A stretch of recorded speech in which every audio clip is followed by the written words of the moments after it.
As you've been at break for COVID-19, your cooks, custodians, secretaries, teacher volunteers, and administrators have all been working very hard behind the scenes, making, delivering meals, preparing materials for you. So in order to honor them, I'm asking for you guys to create a Google drawing, thanking them, or some kind of meme showing them that they're a superhero or something just to honor them. So this tutorial video will show you how to do a few of the tools in Google Drawings. We will look at using word art, inserting images from a computer, how to crop images, how to crop them to a specific shape, and we're also going to look at how to create custom backgrounds.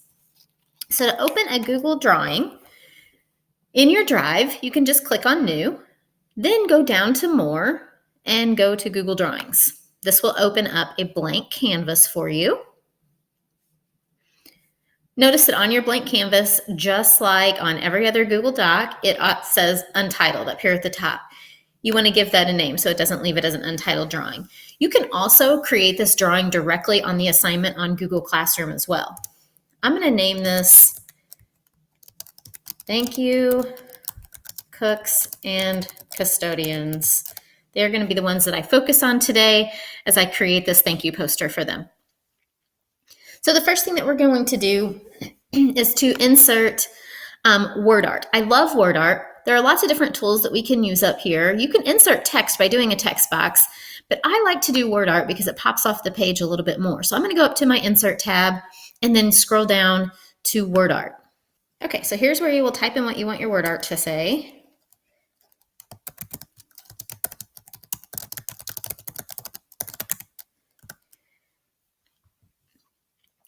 I'm going to go ahead and use the Shift Enter. If you look down here, it says use Shift Enter for multiple lines so that I can take the rest of my message down onto another line. And it puts it down here.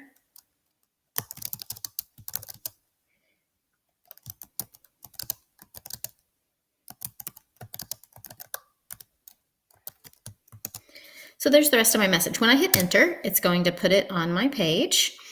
And so if I want it to look like this, I'm fine. What I have planned is to have it over onto one half of my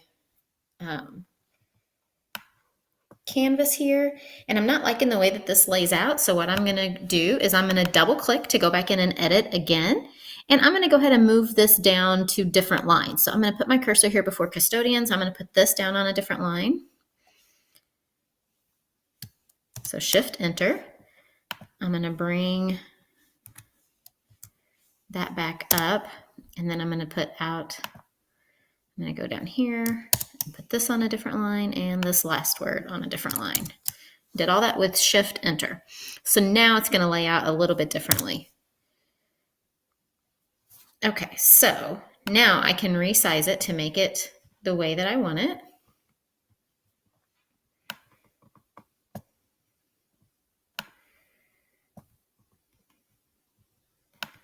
Okay, the next thing that you can do with word art, what I like about it is it already has borders on it, and so we can change it to whatever color we want, and then we can change our borders to whatever color we want. I'm going to go ahead and change my font to a different font that I like better. I'm going to use Bangers because it really emphasizes the words. Once you have that in there, it kind of automatically readjusts. So I'm just going to readjust the size here for it. And then you can change your fill colors. So I'm going to do a dark blue fill color, and then I'm going to do a line, a border color of red. I can adjust, so you can kind of see that red in there. I'm going to go ahead and adjust that to a much thicker line by going here to this option, and then it makes the red pop out off of there a little bit more.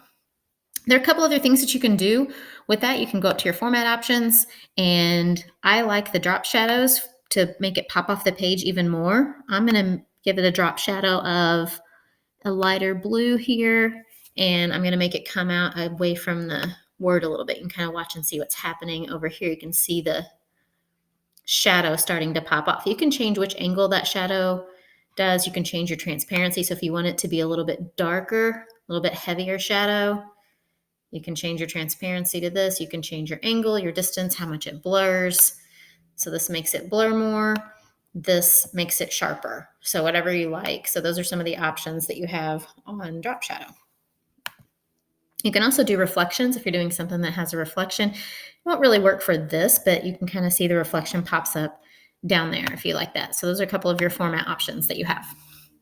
Okay, next thing I'm going to do is I'm going to insert an image, and I'm going to do a Google search. So I am going to find something that goes along with this saying. So I'm going to go to search the web, and I'm going to search for spaceship.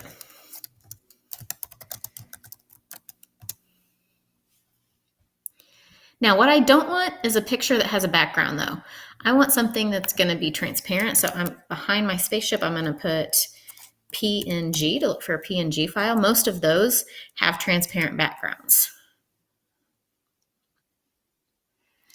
So here are some different images that all have transparent backgrounds. Every once in a while, you might find something that doesn't have the transparent background like those. But for the most part, most of the images, when you do that kind of search, will have transparent background. So I'm going to select this one.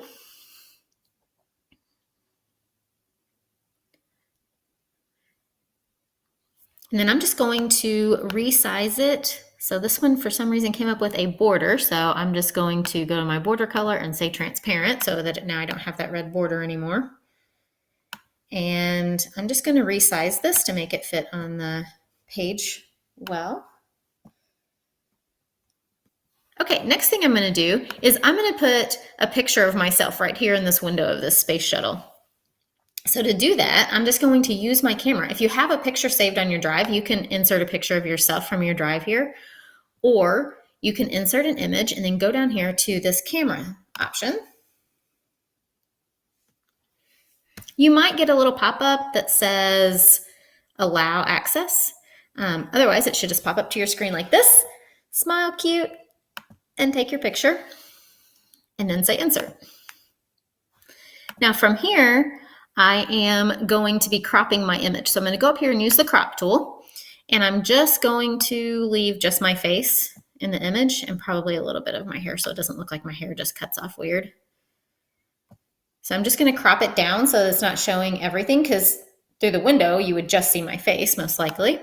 Now the next thing I'm going to do, because this is a square image, is I'm going to crop this to a shape. So I'm going to go back to my crop tool, pull down the drop down arrow, go to shapes, and then select the circle, and it crops it to a circle. So now I can resize this once it's in the circle, and I can make it match the size of the window on here. I'm going to go inside that window, make it smaller than the window so that you can see the borders. So now it looks like I'm inside the space shuttle, wishing this well message to our cooks and custodians. I want to go ahead and say thank you to them. So I'm going to add in another shape. I'm going to insert shape, and then I'm going to go down to, you see all these different shapes, arrows, callouts, and like math equations. I'm going to go to the callouts, and I'm going to do a speech bubble, and I'm going to give them a little thank you message right up here in this corner. This little yellow dot right here, I can grab a hold of it. You see my cursor change? And I can drag it over to where I want that speech bubble to come from. So now it looks like I'm saying something. I can double click inside of this shape, and then I can type my message. And I'm going to say, thank you, with an exclamation point. All right, now that's kind of small in there. So I'm going to show you a couple things to fix this and make it fit the space a little bit better. First thing I'm going to do is I'm going to center my text. Then I'm going to change it to a font I like a lot better. I like Chewy. That's a cute one. Okay, but it's really small. Now, you can change it by going up here and changing it to a different number. Or another shortcut you can use is you can do Control, Shift, and then your period button, because it has a greater than sign above it. That's making it bigger.